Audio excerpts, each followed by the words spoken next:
Hey, gang, we got a new partner we're excited to tell you about that's doing something really unique in the game. As you know, we spend a lot of money, thousands of dollars a year, for our kids to play the game that they love. But what's the game plan when something goes wrong and they get injured or something ends your season prematurely? You might get shortchanged financially when it comes to those registration fees that you've already paid.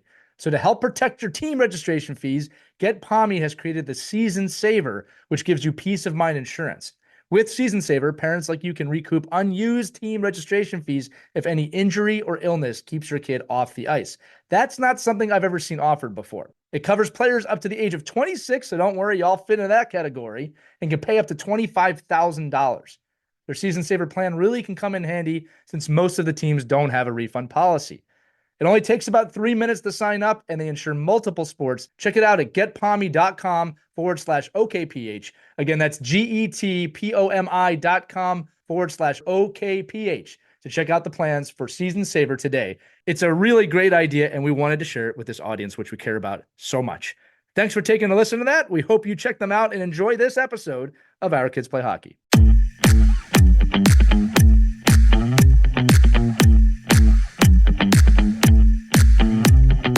Hello, hockey friends and families around the world, and welcome to another episode of Our Kids Play Hockey. I'm Lee Elias, and I'm joined by the exceptional Christy Casciano-Burns and the magnificent Mike Bonelli.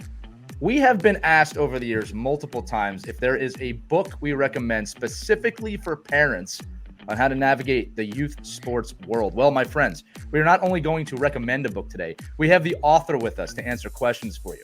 Joining us today for his second appearance on the show is best-selling author, internationally known speaker, top-rated podcaster, and one of the, if not the, top thought leader in the space of youth sports, John O'Sullivan. And his newest book is titled The Champion Sports Parent, Practical Wisdom for Raising Confident, Competitive, Mentally Tough Athletes, which dives directly into the topics that we all care about on this show, such as becoming a more self-aware parent, working with your children on their mental game, forging relationships with coaches, something we love here, navigating difficult situations and scenarios, and much, much more. With that said, we have the expert here, so let's hear from him. John, welcome to Our Kids Play Hockey. Thank you to you guys. I appreciate it. It's so fun to be back on and see you all again. It goes both ways, my friend. And look, to start the show off, when we had you on last time, we reviewed some of the great things to say to your kid before any competition or practice. And in addition to I love you no matter what happens out there, you added on one that was really impactful. You said, I love watching you play. It's now something that I say. And the number of people who have come up to me and reached out to us to thank us for sharing that was pretty impactful. So I want to start by thanking you for sharing that wisdom. Oh, well, thank you. And it's certainly not an original idea of mine. And, I heard it from other people. And there's a wonderful woman out there named Asia Mape who's got a whole website called I Love Watching You Play. And Bruce Brown, so it's there. But I mean, that's a biblical idea, I think, right? Like, Sure. just love watching your kids no matter what, and let them know that your love of them does not depend on whether they win or lose or how they play. And when you do that, it frees them to get after it and pursue the things that they love without worrying about upsetting mom and dad.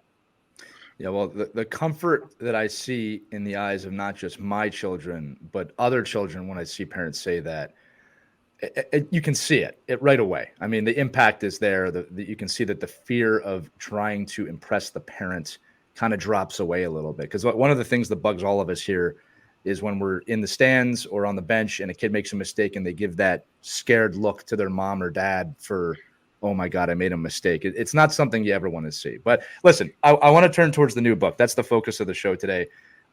I want to thank you now for writing this book because I know this is something you've wanted to do for a while.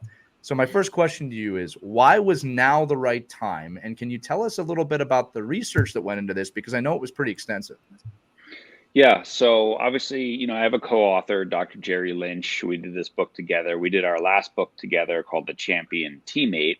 Right. And I had written a book. My first book was a book called Changing the Game, and it was a book for parents, and that was back in 2013.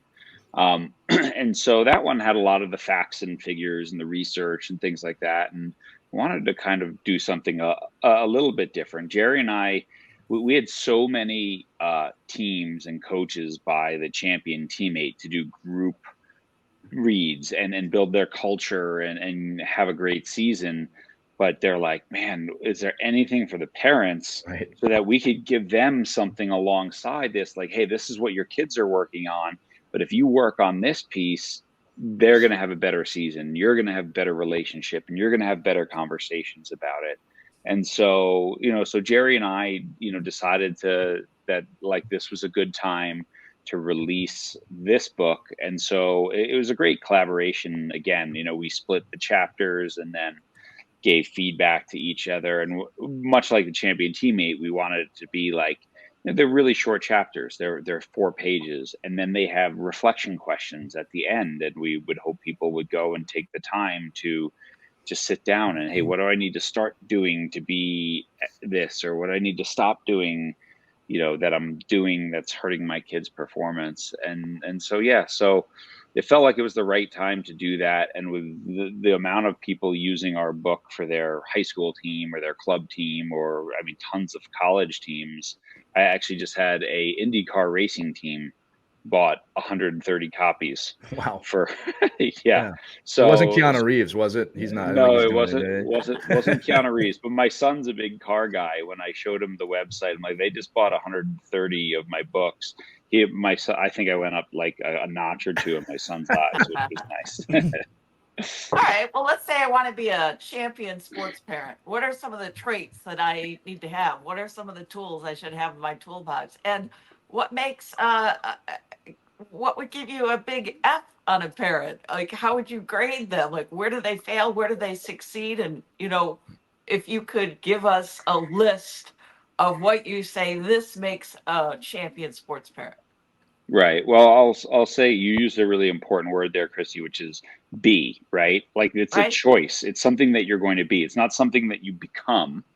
It's a way of being. So you can start right now by the way that you just, first it starts with you. Like it starts with an internal look and self-awareness. And just like I think, we talked the last time I was on about coaching starts with self-awareness, being a great parent. So are you living vicariously through your children's performance, or have you sort of stepped back and let them go and let the game belong to them? Are you, and so how do you know if you're doing that? Well, if you find yourself using things like we struck out 10 batters or we scored 3 goals today, that's a pretty bad sign that you haven't really, let go. No, your kid scored 3 goals, right? Yeah, I hear that all the time. Yeah. Yeah. Oh, we So, right. almost beat that team today. I'm like, We almost, really? no, you didn't. Right. So, if you're living and dying with every play and, Yeah. and feeling the need to yell out instructions and coach, which they probably can't hear you on the other side of the boards anyway. And if they can, it's certainly not helpful, right, Lee? Like what you're saying, like if a kid makes a mistake and they look to the stands, it's a really bad sign. Yeah. Right. It's a really bad sign. They're not coached. They're not focused on the game. They're focused on, what's dad or mom's reaction to that. And so, there's so many things you can do, right? And we talked about already loving them unconditionally, letting them go, modeling the behavior that you want to see from them, taking the perspective, like, in the introduction of the book, I talk about what's your youth sports mission statement? What is the purpose of sport in your kid's life? Why did you put them in sport? And no one would ever write down like, to have 3 ACL injuries and quit by 17,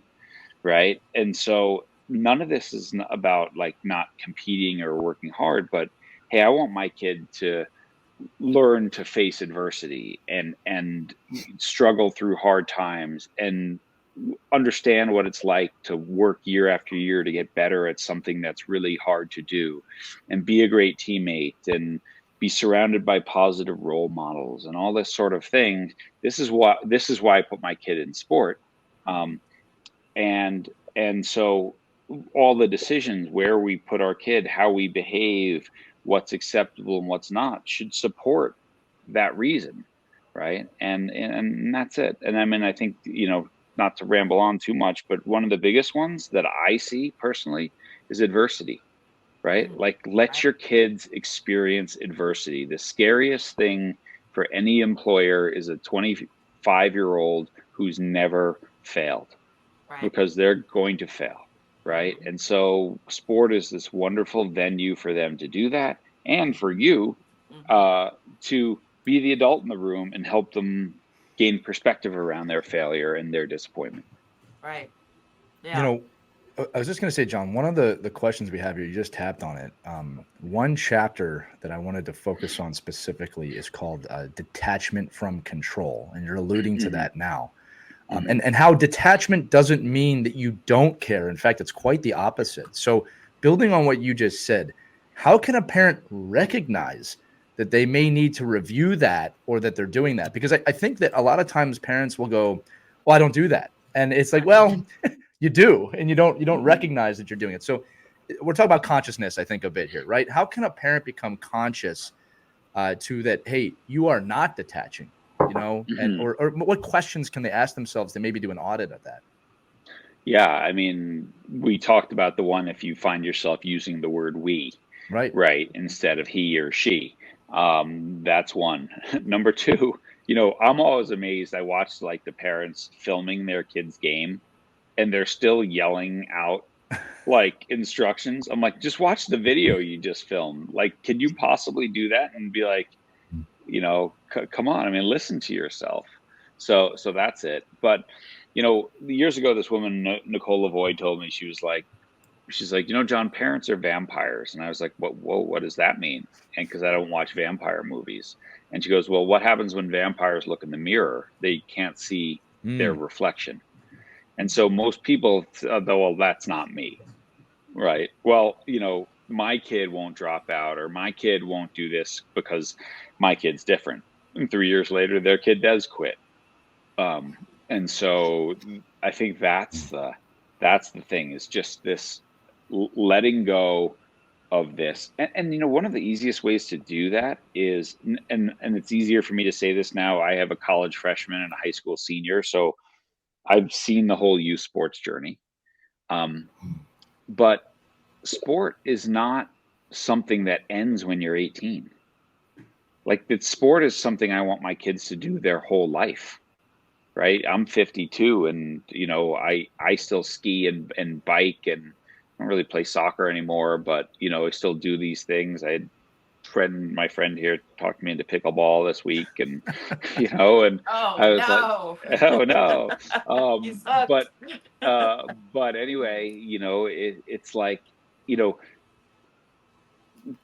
6 to 16 is a small slice of a 60-year journey in sport, right. right? And so what happens this month really doesn't matter, right? Really doesn't matter, unless it's so psychologically, emotionally damaging that it could affect the rest of their life. And that's when, as a parent, you intervene. Right. But there's a lot of different scenarios that could create that too. I do want to dive back to the book as a whole here. There's 4 distinct sections in this book, and you kind of mentioned them in your earlier question, but they're called To Be a Better Parent, Be a Better You. I think we're talking about that right now. Teaching Yeah. your child the inner game. Coaches are your allies, not your adversaries. As a coach, Mike and I thank you for writing that. And then the last one is Game Day Champion Parent Behaviors. I want to explore the order of that for a moment and why you chose to do it in that order. Sure. Well, number one, we just talk about the beginning of any great coaching is self-awareness, and I Right. think the beginning of great parenting is self-awareness, and why am I doing this, and what's the purpose of this? Then the inner game, we felt like that flowed from that, simply because when you exhibit the right behaviors as a parent, then the single greatest thing that affects performance is between your ears. I don't care what sport your kid is playing, right? And what we want to do is strip away all the things in here that interfere, and that's self-doubt, bad self-talk, again, fear of letting your coaches, your parents down, all that sort of stuff. So really what the second section is about, how do you help your kids? And it's not, we do talk about meditation and visualization. And I just want to say to any parents listening to this, like, if you think that the people at the top of sport aren't doing that right now, you're sorely mistaken. It's not some woo-woo thing. Like, right. I heard So this. many videos of it. Yeah. So many videos of it. I mean, the top athletes meditate, just doing a little visualization before games. The teams do this. They have psychologists. I mean, Jerry, my co-author, just signed on in a consultancy with San Jose Sharks. So like this is happening at the top. So if you don't think that they're investing time and money into like how can we maximize performance, they are, and this is part of it. So helping your kid with the inner game is not some woo thing. It's what the top athletes are doing to maximize performance. So that, and then we wanted sort of the practical stuff, right? So coaches are your allies, not your adversaries, is, you know, how to set proper boundaries, when you should have conversations, what they should entail, what's okay to talk about, what's not okay to talk about, Right. all that sort of stuff. And that, you know, most coaches, not all, there's bad coaches, there's bad teachers, there's bad everything. But they have the best interest of your kid in mind as well. They love your kid, right? No one's doing it for the money. They're doing it because they love coaching, they love being around kids and stuff like that. So, you know, I think that's it. And then the last one is just like on game day, what should you do before the game? What should you do during? And then, you know, on the ride home and afterwards. You know, one of the next Mike questions. Benelli's Go ahead, Mike. wheels turning there.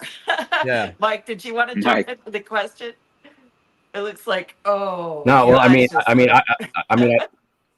I just obviously we talked about this a lot, but I love the coaches are your allies piece, because you know, ultimately, you know, they're the ones that are controlling all of these things that are happening, right? You don't as a parent, you have to relinquish that control, because that coach, good or bad, you know, great coach, bad coach, I don't know, but they're dealing with their 20 athletes, and you're only dealing with you and your athlete, right? So I think, can you just talk a little bit about more how, you know, you can coach your player to talk, and as a parent, you have to learn that too, right? How do you coach your player, your student athlete, to approach a bad coach or a bad situation and have that conversation? Because ultimately they're the ones that have to make the decision on playing time and where you play and how much you play and who you play with.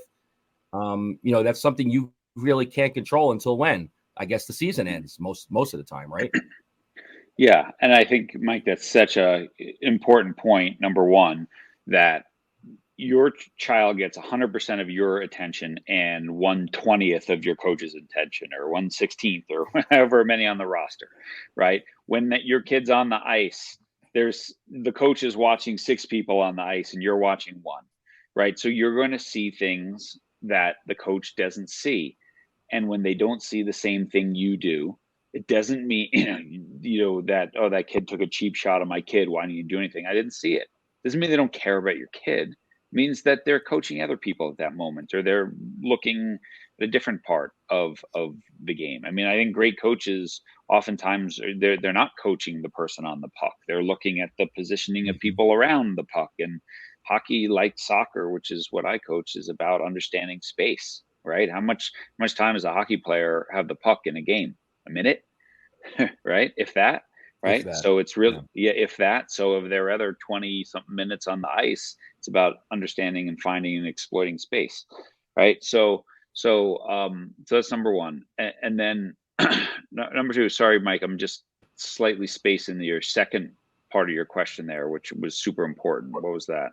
Well, I mean, it's just really more like, how do you coach? How do you, as a parent, coach your player to approach that adult? Have right? these conversations. That's right. Because I see it all the time. Like, I hear kids screaming and yelling at officials. I'm like, this is a 50-year-old man getting yelled at by a 15-year-old. Like, you think they really want to deal with this? Like you have to teach your player to get above that. Yeah, that's great. And what's great is, like, I'm doing the same thing with my own son right now. He's a senior in high school. He's the captain of his team. He's a new coach. He's a little bit frustrated, and I'm helping him navigate conversations. And those are I don't plan on ever speaking to his coach the entire season. That's your job. You're 17 years old, right? You're a leader of your team, and helping him understand there's certain decisions that a coach might make in tactics or formation. It's not really That's their job. That's why they're the coach, right? And so, you know, as a captain, you can have a voice and say, you know, hey, coach, you know, I understand that you are the one who made that decision of we're going to play that way, but you know, it would be really helpful for our team if we practiced it a bit more before the game, right? That's where your voice is, and I think what's the challenge as a parent is to help your kid have the healthy respect for a teacher and a coach without losing self-respect, right? You also, I think, an athlete carry a little bit of healthy, I don't want to call, you know, disrespect's not the right word, but like you also have to stand up for what you Right. believe as Right. well. And Advocate for navigating that, yourself. advocate for yourself and for Yeah. your team, while at the same moment also understand that that person has a job and has been given a title, and and you know, you agreed to be on that team, so there's certain decisions he's going to make that you're going to have to live with. But as a parent, I don't want to solve that problem for my son. I want him to have the conversation. And like one of the cool things was he had this really good conversation, him and his other captains, and then he came home and said, and it went really well.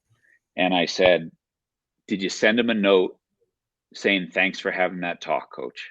And he's like, no. I'm like, that's what you need to do right now. You're going to bring a loop to this and say, coach, we all want the same thing, and I really appreciate the talk. And you know, I think that's a great path forward for our team, right? And he did. And then the coach wrote back and said, thank you so much. You know, you're a great captain. You're doing a great job, right? So that's where I, as the adult, can add in a little note of gratitude because the coach gave you a little slack. Goes a long way. John, I'm going to talk about gratitude in a moment too. I'm glad you brought that up. A quick story for you, for the parents out here, right? Just this past week, I was working with an elementary school team. So these are younger kids, kind of 10 and down.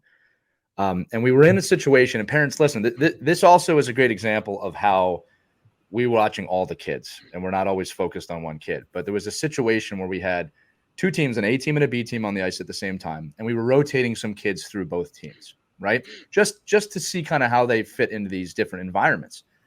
And I won't say who, obviously, but I saw one of the mothers after the game, and I felt like something was a little bit off. And I kind of, you know, asked everything okay, yeah. And then I got a call from the father later that night, not in an aggressive way, but just kind of like, well, like what was going on? Because my son went from this team to that team, and we thought he was relegated down to this other team, and he felt this way.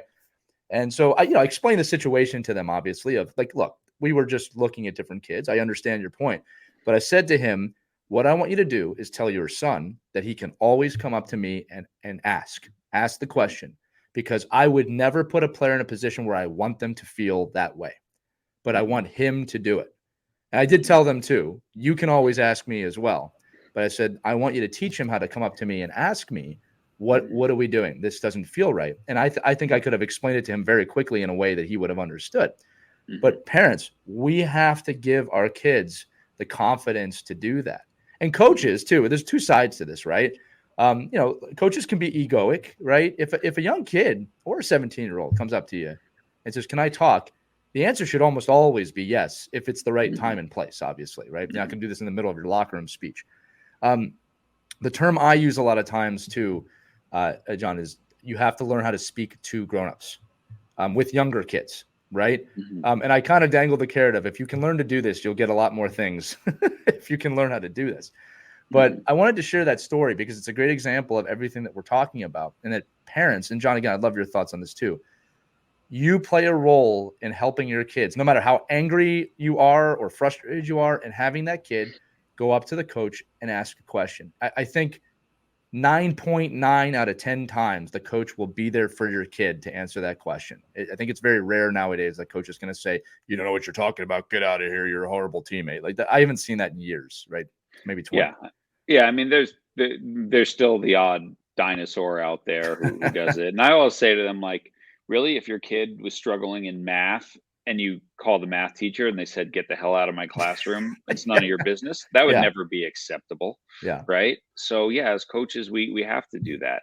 And I think like in that specific scenario, right, like where's the learning, like, okay, as a coach perspective, maybe I could have communicated it better to the kids, and B, Sure. communicate it better to parents, because like one of the things to understand for coaches is that because youth sport has become so expensive and such big commitments and all this sort of stuff, that like for a lot of parents, this is their friend group, It's right? true. They go to tournaments, they stay in hotels. These are their family vacations now, right? So when you move a kid from the A team to the B team, you also separate a parent from their friend group. Right.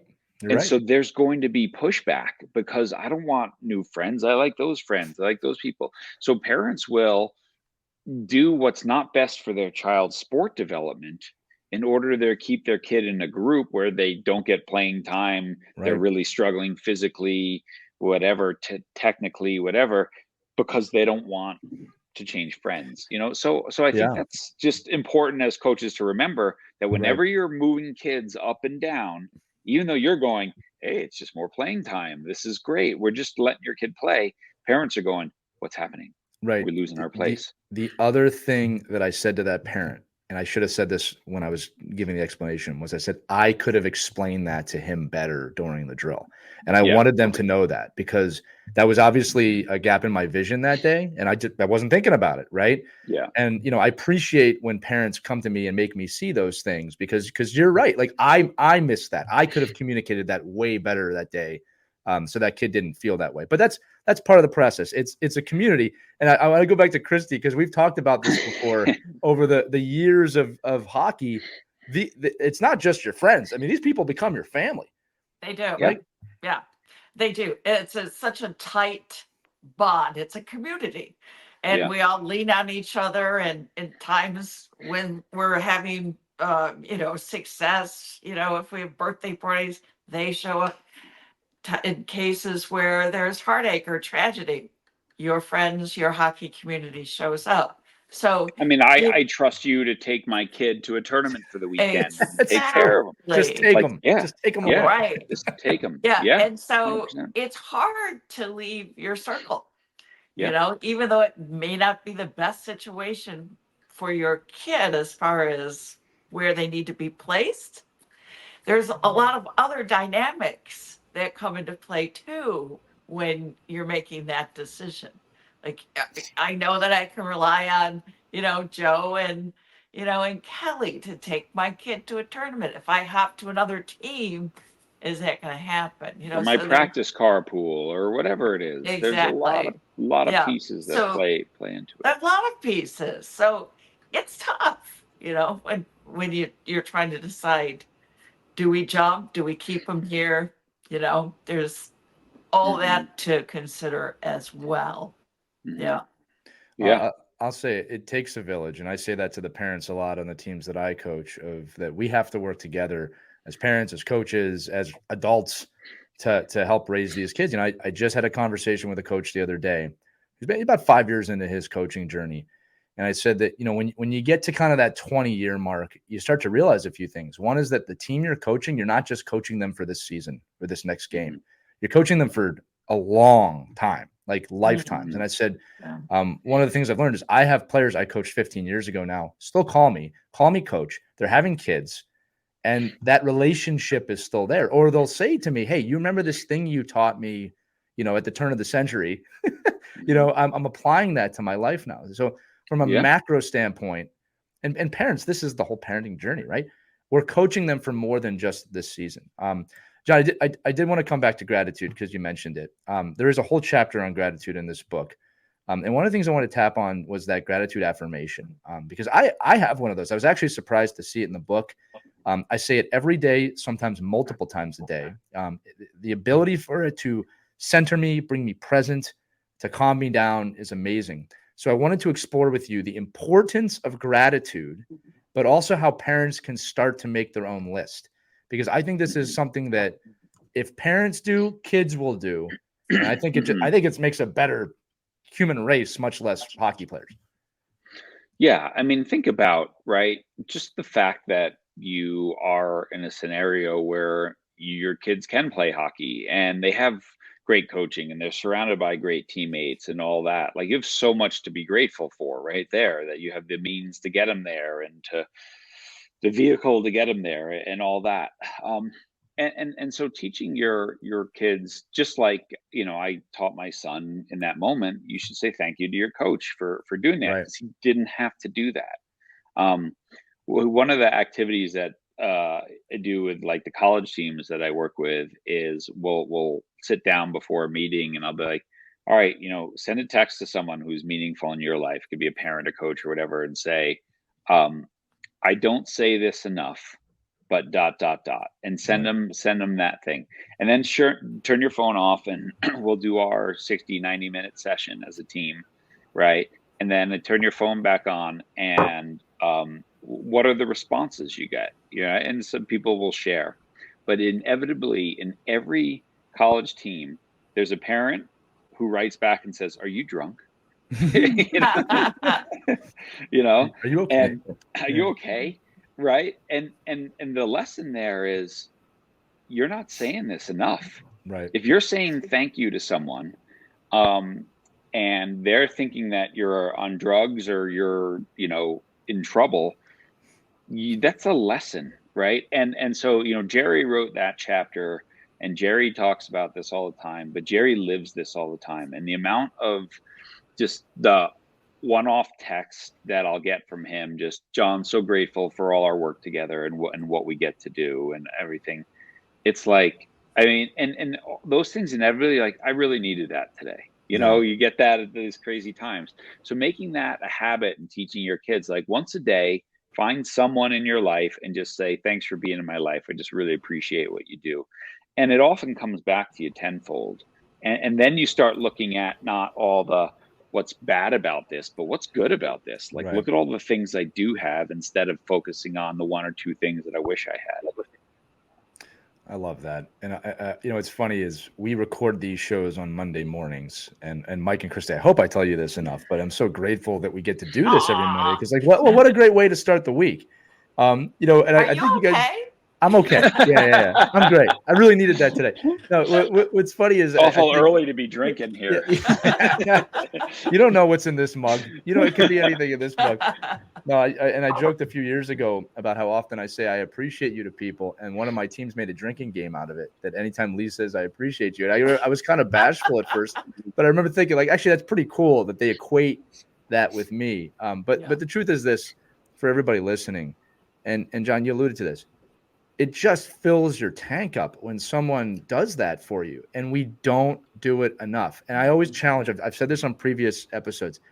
If you go to Starbucks or any of those restaurants, anything fast food, go out of your way to thank the person making your drink and making your food, and watch what it does for them behind the counter. Because these people get treated like dirt. I mean, I hear stories. They're amazing. Yeah. We don't even do it for them. You know what I mean? Like, I mean, I just got to tell you guys the story, because I obviously fly and travel a lot. And I flew back to the East Coast, and it was delayed flights, and I ended up in JFK at 1 a.m. and oof. and I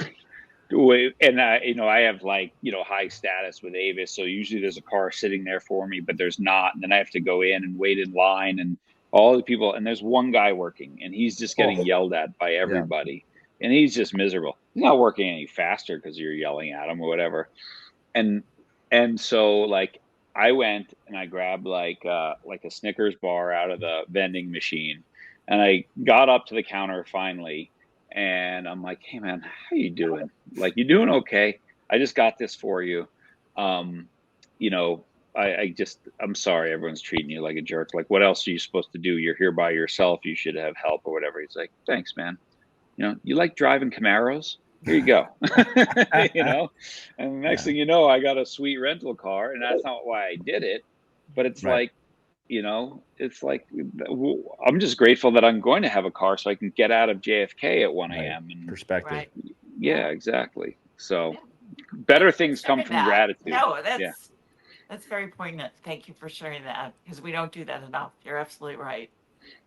Yeah. Well, and you'll be amazed at the things that come back to you if you share a little gratitude. I want to move on now. I think one of the other important chapters in this book, I saw quotes in this book from Eckhart Tolle. A lot of present people referred to in this book, and there's a whole chapter on thoughts. I have the question for you of how can a parent help teach their children to have a better inner dialogue, knowing that it starts with them. But I think that this self-esteem piece is something that is really missing today. How can we help our kids have a better inner dialogue from a parent standpoint? Yeah, well, we have to realize that the most influential coach in anyone's life is the voice inside your head. What is it saying to you? And as a parent, it's the same thing, right? If you're at work saying, I suck, I'm not good enough, I don't deserve to be here, you're not going to be very good at your job. And certainly as an athlete, if you're like, I don't belong out here, I'm not prepared, or whatever. So that this book, and I forgot the author's name, but I want to give him, I think it's Mitch Green, I think, and he calls it mind chatter, right? And just like being able to understand there's nothing wrong with having it, right? Like the worst thing you can do is like go away, that's not helping you, right? So just accept that it's going to be there, and then you train yourself so that you can shift that dialogue. Now, what shapes the dialogue? Probably the two most influential shapes of the dialogue are your parents and your coach, when it comes to sport. So if you're constantly chatting, you're not good enough, you don't belong out there, or whatever, the coach is saying, you suck, your technique's terrible, whatever. Well, what do you think is going to be going through a kid's head in that moment, right? So our influence as adults is to help them understand, that's when it's like, man, you've been working really hard on that and you've improved your shot so much, right? Your skating's gotten so much better. I see how you use that time after practice just to get a little bit better, whatever, right? That is also then becomes the chatter in their head too. So, I do it, right? Like, I get on a podcast, like, I hope I don't, suck here or whatever. And, when I go to give a talk, you doubt creeps in, and then, you need to have trained yourself and developed the confidence to be like, no, I'm prepared for this moment. I'm ready for this moment. And bad stuff's going to happen because that's what happens in sports. It's unpredictable. It's uncertain, and fear is going to arise, but it's okay to be scared, right? The guy standing over the 3-foot putt to win the Masters is scared, but he's developed the tools to not let that take over everything, right? And so this is it. So as parents, mind your words, right? What you're saying to your kids. Hopefully put them with a coach who's not falsely positive. That's bad as well. But, there can't be someone demeaning them and berating them all day long and then thinking on Saturday they're going to miraculously do fine and forget all that. No, of course, if they make a mistake, they're going to probably, crumble. And at a young age, especially the younger half of youth sports, coaches play such an important role in building that. I always say, John, to not underestimate the power of telling a kid that you believe in them. 100%. A lot of times, as coaches, we have to criticize. I mean, it is part of what we have to do to help shape someone to being a better player. But you have to tell them that you believe in them. That's the other half of it. Is you need to work on this. We're not where we want to be, and I believe that you can get there. If you leave that out, all they heard was that they suck. Right. Yeah. And again, like, I don't want to dive into the psychology of a child, but they have not built up a lot of those tools. It's our job, parents first, but coaches as well, to help build that self-esteem. I believe someone asked Gary Vaynerchuk not too long ago, like, the key to social media and keeping your kids healthy on social media. He said right back, self-esteem. It's that simple. You have to build your kids' self-esteem. And I think in sports, we have a massive opportunity, more than kids who aren't in sports, but really, I guess, any team environment. It could be band too. It could be theater, whatever you do. We have an opportunity to help them learn that they're, hey, I don't like to say voices in your head, but you have this dialogue, and that it's normal. Like you said, it's normal to be afraid. You know what I tell kids when they say, "Oh, I'm scared." Good. That means you care. Yeah. That means you care about this, right? Yeah, exactly. And there's actually a lot of research and education around what you said there. That when you give feedback, when you hand back and said, "I'm giving you this feedback on your test because I believe that you're capable of doing this work," Right. and that last sentence, "because I believe I that love it. you have the ability to do this," is what yields high. If you just give back and like, "Here's your paper all marked up with whatever," kids don't necessarily improve that much. But when you mark it up and I'm giving you this feedback because I believe that you can do this work or you can accomplish more, then they tend to go back and do the work and perform at a much higher level. I should say this too, not just limited to kids. Right. It's true. Oh, We're developing kids. 100%. Adults Right? need this too, right? Yeah. It's funny how a lot of the things, and this is a whole nother podcast, but a lot of the things that we do or don't do for our kids end up as adults being issues. When's adults listening to this show? When's the last time someone told you they believe in you? Yeah. Right, going I back to mean, the gratitude piece. as a podcast host, when a guest is like, "Wow, that's a really good question. No one's ever asked me that before." I'm always like, "Oh, good, thanks." That made me feel good, like Right. that I maybe know what I'm doing. We'll try and get one of those out of you before the end of the show. Yeah, I'm working. I have a high bar. No, Mike, I I did said want that to. I said it to Mike already. I told him that was a really good point. I Oh, think I maybe said it. I must have just been thinking about Yeah, myself there. look at him That happened. smiling. I mean, Yeah. he's just like, the guy's I'm glowing. good to go. Well, Mike, I want to throw it to you because look, Mike is in the Northeast, the New York, Connecticut area, and Mike, that area is certainly not the only area where there's contentious parents and high bars and lots of funds. I'll just say, but you see a lot of, I would say, the egregious type of parenting in that area. I mean, are there outliers, Mike? Are there parents there that are practicing the things that we're talking about? And I'm asking this, Mike, because I know so many times we have conversations of like, we're trying to do the right thing, and there's still so many people. It feels like that they're on the opposite side of this. So, Mike, I want you to explain maybe, if you can, a little bit about how much of that there is in your area, and then maybe we can talk to John too about like, are you the black dot in the white circle, right? How do you grow this and make it infectious? Yeah, I mean, you got. I was on Long Island just actually last weekend, and I think it's the region that we're in here in the Northeast. I think what happens is, and John, I think your book has become kind of a Bible for a lot of this, right? For parents and coaches, because there has to be somebody speaking about this, and I really think a lot of it stems from the way our organizations are set up now, that almost puts parents in a situation to not be as sane as we should be. I mean, I think it's just, because now the expectations are getting higher and higher at lower and lower ages. And maybe, all the self-talk and all, but that really stems from the way our organizations are set up, right? I mean, do you think because of the influx of less rec and more paid for play, this is why this is coming to a head right now? 100%. I mean, that's a great question, Mike. Thank you. There you go. Right. But I think that's right. So we have this fear of missing out, right? And as sports have become more competitive and more younger, as a parent, you get really scared. Oh, my kid likes hockey.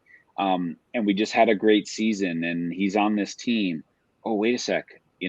4 of his teammates are going to speed skating camp, or they're doing this camp, but we were going to go to the coast, but now we can't because we better put our kid in camp so they don't fall, right? And it just becomes this like self-fulfilling prophecy of, and young kids, 8-year-old will comply, right? But if it's not driven by them, if they're not the one intrinsically motivated to, like, you can't motivate your kid to love hockey. They got to love it themselves. You have to create the environment where they fall in love. And like cultivate it. Yeah. And cultivate it. And some kids, they love it and they're around it. And other kids are like, nah, you know what? I'd rather, play some baseball this spring or something like that. And as a parent, that's where you have to be like, okay, well, you know what? You might fall behind, but in the long run, maybe you'll catch back up later, because at 15, you'll be super excited about hockey.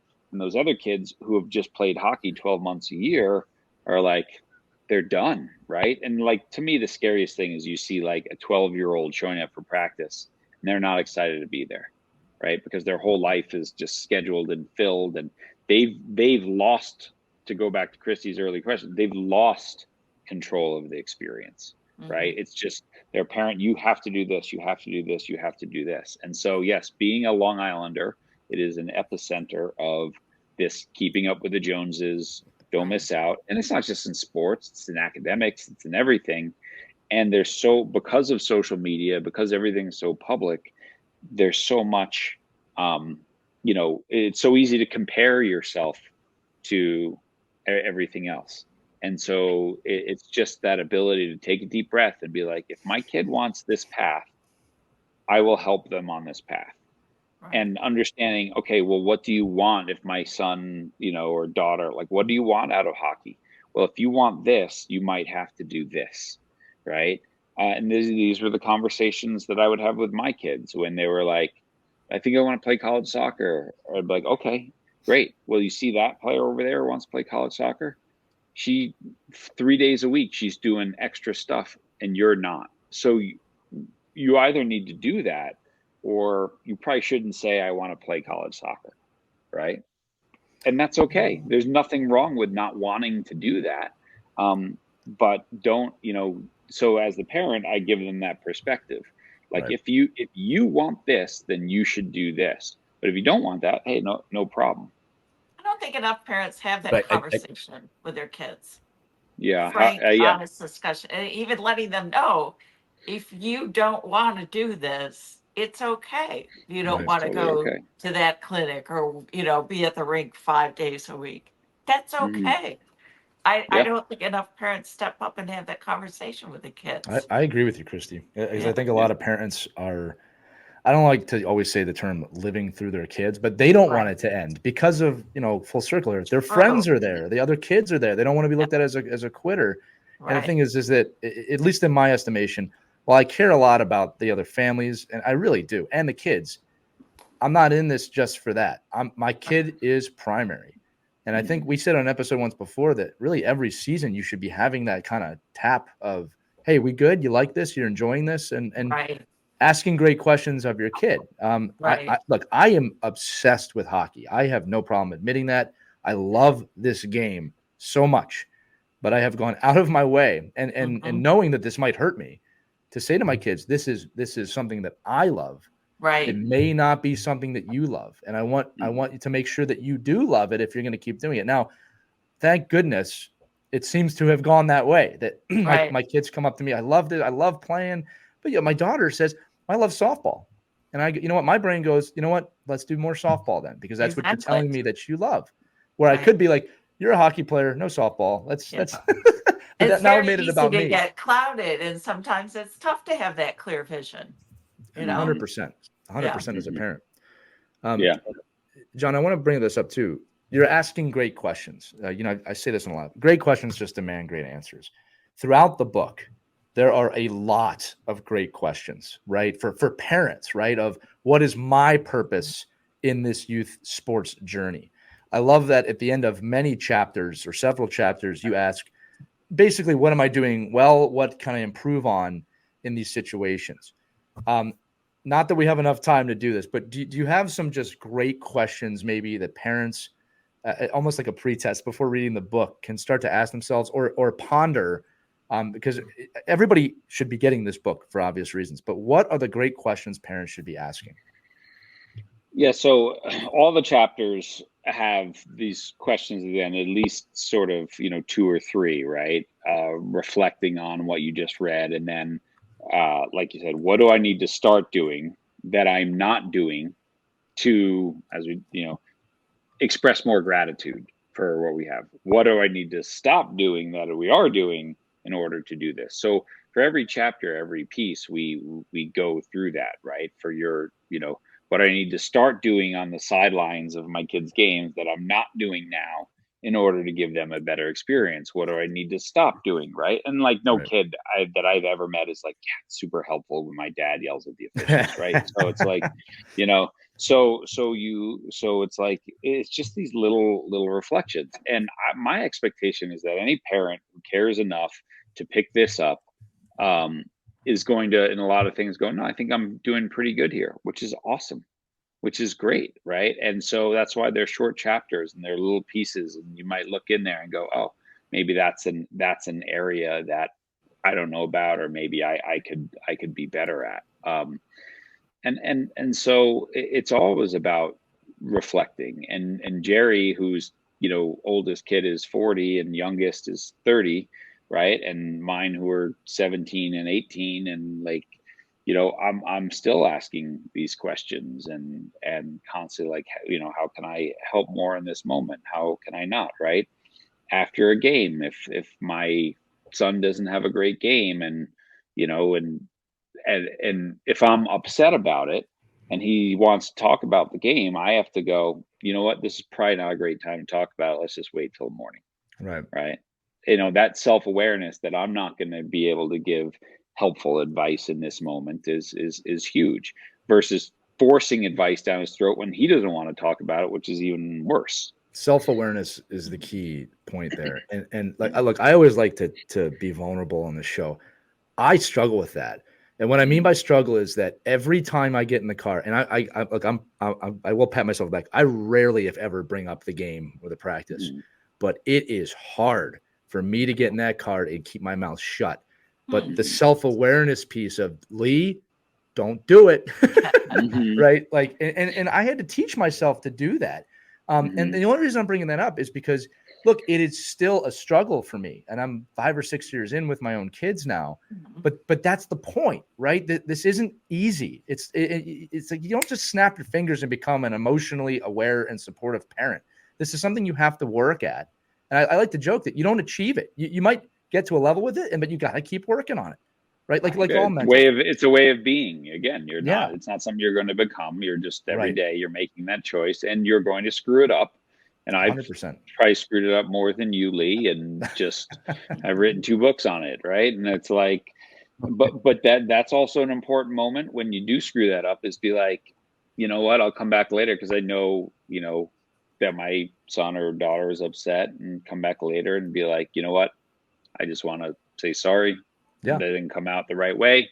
Shouldn't have said that. You know how much I love you, and and you didn't deserve what I just said to you, or whatever there, right? Yeah, and so you mess up, tidy up, and that little vulnerability and saying I screwed that up is also an important lesson for your kids. And you're teaching them how to do that, right? Yeah. And again, to 100%. your point, man, and again, this isn't a story I like to tell. Right. But I had a rough morning one time, and I really blew up on my kids. This was during a summer camp, horribly. And I dropped them off, and I just felt horrible. Like I was a bad dad this morning. So and this is actually a lesson I learned from my father, just to prove your point about passing it down. This is something he had to do with his father. I went back to the camp, and I pulled them out of what they were doing. And I looked at me, and it was just hard. I said, I was a bad dad this morning, and I'm sorry. And you know what? They both hugged me. And it's like, I'm getting emotional thinking about it, because it was hard to do this, right? It was hard to go back and do that, but I knew it was the right thing to do. And I told them, like, I made a major mistake this morning. You did not deserve to be yelled at like that. And look, the immediate forgiveness was awesome from the little kids, but I'm so glad I did that, because I don't want to live with that feeling.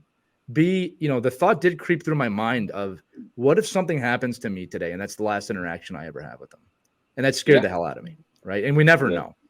That's a heck of a question to ask yourself, it crept through my mind, and it's just like, look, I also acknowledge, like, it's not, I have the ability that I could go do that day. That's not something everybody can do, but it felt wrong. And I wanted them to see also that I made a mistake. I want them to see me admitting that. Right.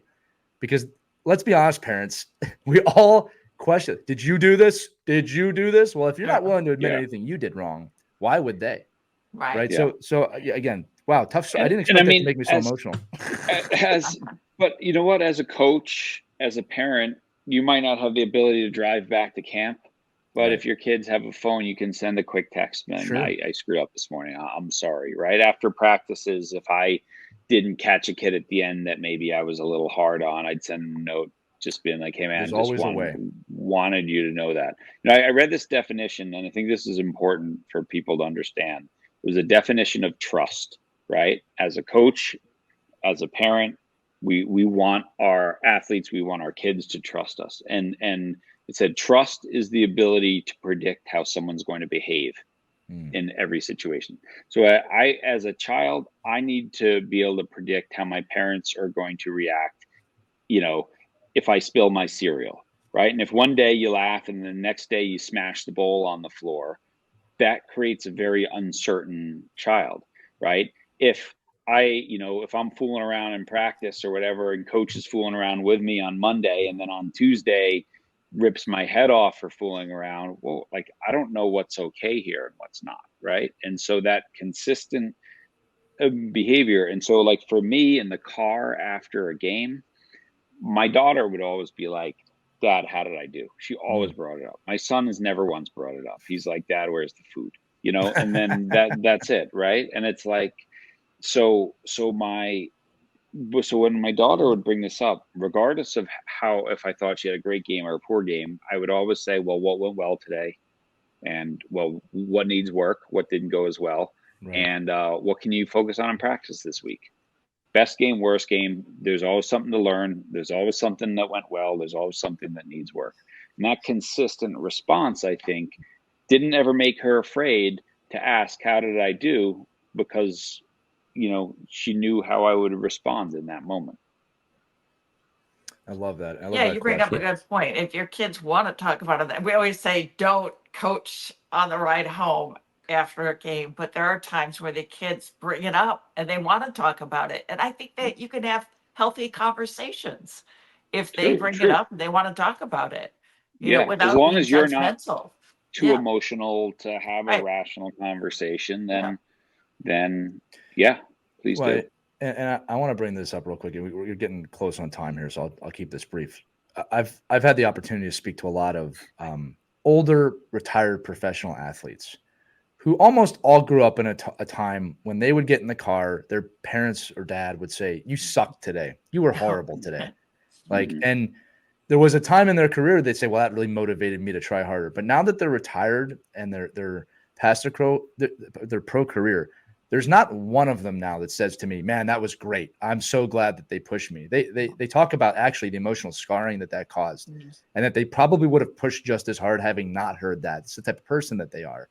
Right. And I'm only bringing that up because I know for a fact there are parents out there like, well, listen, tough love works. And you got to tell them when they're bad, you got to tell them that they're bad. And I'm just trying to say there is a way to do that is way more conducive and will not emotionally scar your kids than saying, wow, you sucked today. Walk home. Right. There's no study that shows that that's effective in the way you want it to be. Right. No, and it's a but family plenty pattern that show that it's not effective. And whatever. Years ago, there was an NHL player named Patrick O'Sullivan, no relation to me, who wrote a book about this and his horrendous relationship with his dad, who would do that and abused him and would kick him out of the car and make him walk 8 miles home at night in freezing cold, carrying his hockey bag. Whatever. And he eventually got a restraining order against them, but he also retired early because of the emotional scars. Right. And what was crazy was I reached out he had written this book and I wanted to interview him, and I reached out to his agent or whatever to make this connection. And I finally got through. But when I talked to Patrick, he was like, it was really weird because my agent was like, so his dad's name was John O'Sullivan. Oh my goodness. He's like, he goes, this guy named John O'Sullivan is reaching out to talk to you about the abuse that your dad named John O'Sullivan was doing to you. And he's a real guy. I swear to God, Patrick, this is totally legit. This is not your dad. This is Yeah. someone else talking about the exact opposite way of Oh, parenting. my So that was like goodness. a crazy story from years and years ago. That was before I had the podcast. So I just wrote a blog about it, but Yeah. just a Wow. terrible, horrible story. Yeah. Yeah, I mean, and I think everybody in the hockey world kind of knows that story, which is something you should really, go back to your blog and read up about it a little bit, because I think it was really eye-opening about, how all that kind of occurred and really what the end game was. But I know in your book, and again, in full disclosure, I use these Monday morning podcasts as a great way for me to kind of reset my week and almost remember. You just remember, my God, like I do all this kind of research, and I just left the car, 15 hours ago saying this or that, or didn't say this or that. I mean, one of the things I would preface, from parents in the car when the kids do ask you, make sure you're knowledgeable about the answer you're giving them, because it goes back to that undermining of the coach and undermining of the team. And, again, if you can be in platitudes of, just listen to your coach. We trust your coach, and maybe this is the type of what you should be doing, kind of thing. Just be careful about how much you give advice if you really don't know, anything about what that player is asking. But I think for me, and maybe this can reset me, John, for the rest of the week, is can you walk us through, like you talked about in your book, the ideal game day for a parent? Like that parent wakes up, the alarm clock goes on. You have your 12-year-old. What's your ideal day look like for a sport parent? And let's just call it a competitive kid. A competitive situation, and what would your ideal day look like for that parent? Well, I'd say first of all, it probably starts the night before, making sure they get a good night's sleep. Right? No devices in rooms, things like that. This is like the low hanging fruit that often gets ignored, right? Good meal, good whatever. And then, everyone's different before the game. So what does your child want before the game? Some want to listen to music and be quiet. Some, look like they're not focused, but that's how they prepare. Not everyone has like the Michael Phelps death stare before a thing. And some people are just kind of happy go lucky, and that's how they prepare for it.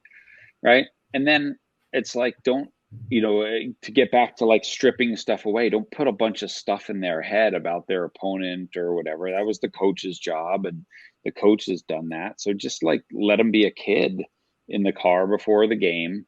Right. And then, you fed them well, and then afterwards, right, so during the match, you're the model behavior, you support your kids, you cheer for your kids, don't coach or whatever, don't yell at officials. And then afterwards, ask them, give them food, ask them what they want. If they bring up the game and they want to talk about it and you're capable of doing it, then have a conversation. And when they want to put it to bed, put it to bed. I think that's it, but what you'll notice, right, if you have different kids, they're going to each want something different on game day. And so trying to create the space for all of them. But I told the story in the book of like these three girls who would always be awesome in practice and home games, but on away games, they had one dad who would like drive them to the games all the time, and they'd show up and they'd play terribly and they'd be so timid and scared. And then I finally realized that on the way over, he was like giving them the stats of the opponent. They've scored 36 goals and only given up one, and they haven't lost in 2 years, and you guys are going to be fine though. And then, they're like 12-year-old girls, and, they're thinking they're playing against giants and whatever. And it's like, all that dad needed to do is shut up and let 12-year-old girls be 12-year-old girls. Yeah, Right. it reminds me of when I was in high school. The SAT is like, hey, listen, just do your best. Your whole life is about this test. Your whole life depends on how you do with this test. But just do the best you can. Right, also, John, right. I think an important part of the sports parent game day, and that this is really important, you also have to be able to gauge the temperature in the stands. Yeah. And you don't necessarily have to feed into it and contribute when it's gone astray. Right. And parents are yelling, because I've seen that happen. Parents just get caught up into a few parents start, and then everybody chimes in. And before you know it, it gets pretty ugly. So Yeah, I you mean, also when I have go to my to, kids' games, I usually sit away from everyone yeah, else. I exactly. just enjoy the game. I don't Yeah. really say anything. Like on his high school team, there's one dad who I sit with a lot, who's also super quiet. And oh, by the way, he happens to be an Olympic gold medalist. And Oh, we just how like talk nice. about life and about our last bike trip Right. or whatever and things like that. And like, that's what we do. We just Right. like no, You enjoy the game. we just Right. enjoy the game, and we don't think that our kids' performance on the day is a direct reflection of our parenting or anything like that. It's just a game. It's just a day. Right. Well, I don't John, think enough parents do that. Well, this is where it takes a village as well. John, just going into my last question here, man. Our guest last week actually is a huge fan of yours, and he quoted you saying, "Hey, win the race to the right finish line." I thought it was funny that we had you on the week after, but I told him that he was flattered by that. But in the heat of youth hockey, it's really something we can lose sight of. We often focus on the results of the game and not the results of developing a human being. Can you talk to us about how developing the human more often than not develops the athlete? Yeah, I mean, there's a great quote. I gotta remember this guy's name. He was a college baseball coach, and when he was very famous, and someone asked him about why he treated all the people on his team so well, and he said, one day when I die and I go to the pearly gates, and I don't want God to say, I gave you 600 boys to turn into men and you turned them into baseball players. Right. That's And it's good. like, and I think that's when we're a coach, that's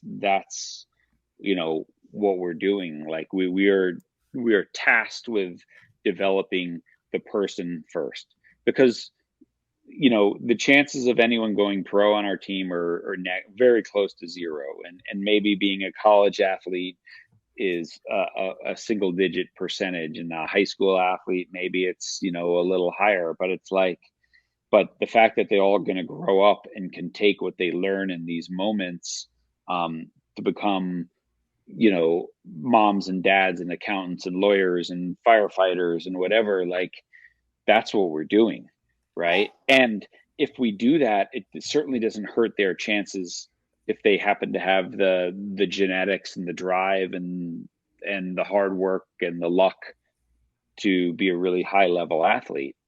But if all I focus on is the athlete and they get 2 concussions and can't play anymore, well, that was just a waste of time, right? I don't want to waste this time. Like I want to, but sport is this unbelievable vehicle to develop better human beings. And, again, as a parent, sometimes that means your kid's going to struggle and they're going to have hard times and there's going to be tears. And that's when they need you the most, not to cut the legs out from under their coach or whatever, but to be like, well, what did you learn from this today? What did you learn from getting benched? What did you learn from, getting moved down to the B team? What's good about this? That's when they need our adult perspective. And that sadly is sometimes the time when parents fly off the handle to fix everything for their kid instead of saying, you know what, this is the moment for growth if I let growth happen. I love it, John. And unfortunately, or fortunately, depending on how you look at it, we're out of time here. I always love when you come on. I look forward to these episodes every week, but it's very special when you come on because I think you speak directly to the audience, to us. You're an expert in the field. As I said in the open, you are a thought leader in this space. And, when you get to the pearly gates, it's not just going to be 600 baseball players. It's going to be lots of people becoming adults and learning. But Mike and Christy, anything before I close this out? Yeah, I mean, you said it right. And one of my favorite coaches for my daughter always said, we're not just raising good hockey players here, we're raising good people. Love And you got to keep that focus, everybody. That's very important. Don't lose sight of that. Anything from you, Long Island? Yeah, great stuff, and look forward to seeing some more information come out from you, John. Awesome. Thank you all. This was really fun. That was fun for us too. For those of you listening, the Champion Sports Parent, it's available now. You asked for our recommendation. This has the highest of recommendations from this panel here. today with John O'Sullivan. That's going to do it for this edition of Our Kids Play Hockey. Again, make sure to check out John, not just the book, but the Changing the Game project.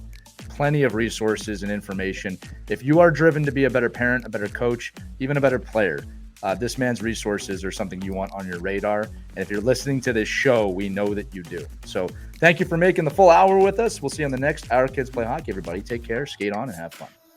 We hope you enjoyed this edition of Our Kids Play Hockey. Make sure to like and subscribe right now if you found value wherever you're listening, whether it's a podcast network, a social media network, or our website, ourkidsplayhockey.com. Also, make sure to check out our children's book, When Hockey Stops, at whenhockeystops.com. It's a book that helps children deal with adversity in the game and in life. We're very proud of it. But thanks so much for listening to this edition of Our Kids Play Hockey, and we'll see you on the next episode.